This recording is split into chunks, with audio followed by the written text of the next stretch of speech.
In the early days of TV and film, women were depicted as submissive, well-behaved housewives and mothers whose place was at home. Traditional gender roles were drilled into the audience, and it was reiterated time and time again that a woman was never to overstep her boundaries, or, God forbid, show any skin. But then the 70s came around and all that changed. Finally, women were being shown as strong, independent people who embraced their sexuality while not being afraid to get their hands dirty. American actresses played a crucial role in ushering in this new era of cinema and television. And boy, did they look good doing it. Join Facts Verse as we take a look back at the hottest women of the 1970s that we can't take our eyes off of. Suzanne Somers. This beautiful actress made her acting debut in the late 60s and early 70s, with small parts in films like American Graffiti. On television, Somers made guest appearances on numerous shows and landed roles in series like The Rockford Files and The $6 Million Man. In the film Magnum Force, Somers played a topless pool girl, but she wasn't credited for the role. In 1977, Somers was selected to play ditzy blonde Chrissy on Three's Company. The role ended up being her big breakthrough, and soon enough, she was a household name.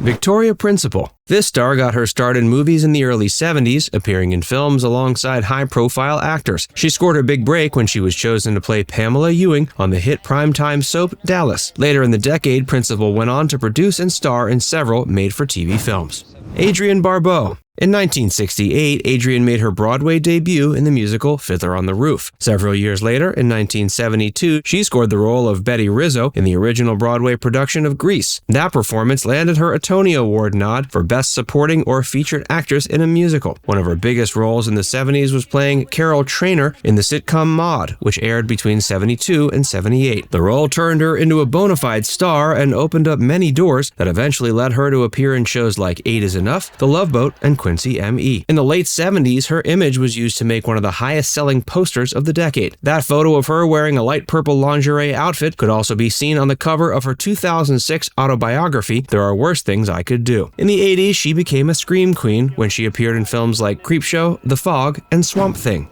Jaclyn Smith. Best known for her role as Kelly Garrett, one of Charlie's Angels, Smith was the only original angel to remain on the hit series for its entire run. Besides being quite beautiful, Smith was also intelligent and a savvy businesswoman. In the 80s, she appeared in films like Nightkill, Deja Vu, and Nightmare in Delight. To this day, Smith is still active in the entertainment industry. Most recently, she appeared in an episode of the sports drama series All American, which aired on the CW in 2021.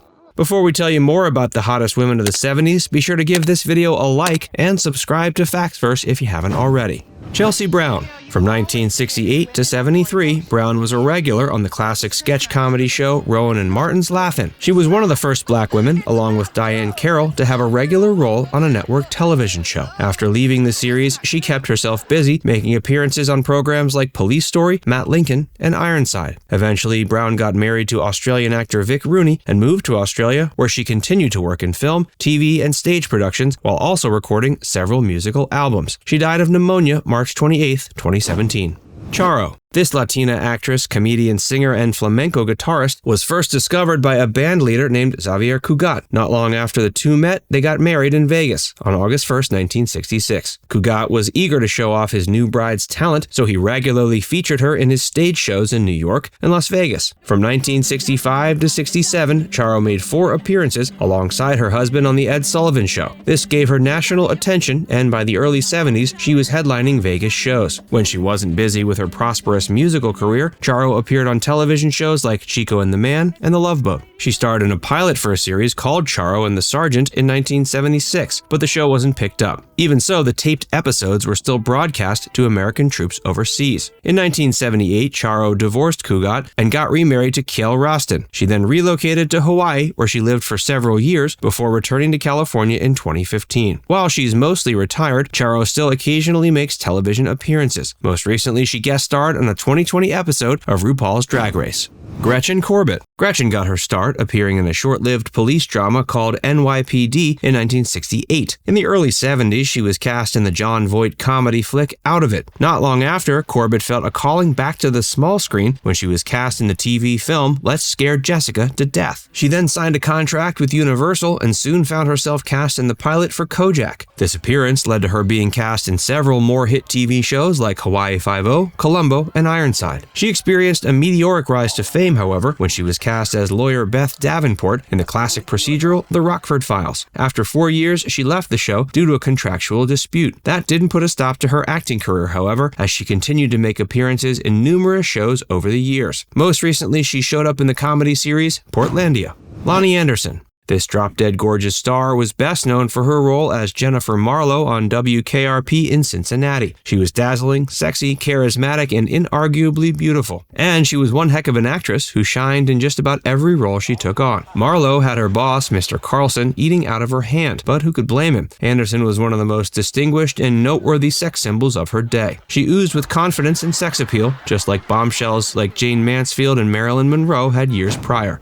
Yvonne Craig. Yvonne was famous for her portrayal of Batgirl on the iconic 1960s TV series Batman. In her role on that program, she was a heavy-hitting crime fighter who wouldn't take any lip from anyone. While she joined forces with the dynamic duo, she could have easily conquered evil on her own. More than just a pretty face, Craig continued to appear in guest-starring roles on popular TV shows like It Takes a Thief, Love American Style, Kojak, and Emergency.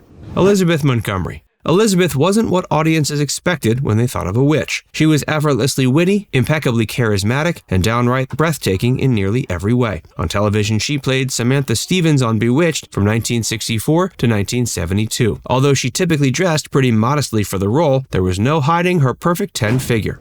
Sally Field. Field began her acting career appearing in series like Gidget, The Flying Nun, and The Girl with Something Extra. She then did everything in her power to shed her good girl image and went on to appear alongside Burt Reynolds in Smokey and the Bandit. Ever since then, Field has continued to appear in films and TV shows. Some of her most notable roles include turns in flicks like Mrs. Doubtfire, Forrest Gump, and Steel Magnolias. In 2012, she played Aunt May in The Amazing Spider-Man. She reprised the role in the 2014 sequel. Marilu Henner. This sexy vixen is best known for her role as taxi driver Elaine Nardo on Taxi. In a male-dominated world, Nardo held her own. She was pretty, witty, and not afraid to put her rough-around-the-edges co-workers in their place. Henner later co-starred in films like Hammett, The Man Who Loved Women, Rustler's Rhapsody, and L.A. Story. From 1990 to 94, she had a starring role on Evening Shade. Now it's time to hear from you. Which one of these actresses do you think was the sexiest? Let us know in the comments section below. And before you go, make sure you give this video a like and subscribe to Facts First if you haven't already. Click the bell icon to stay updated on all our latest content. By the way, if you haven't joined Facts First as a member yet, be sure to look below this video and click the join button. By becoming a paid member of Facts First, you'll get access to exclusive video content that you won't find anywhere else.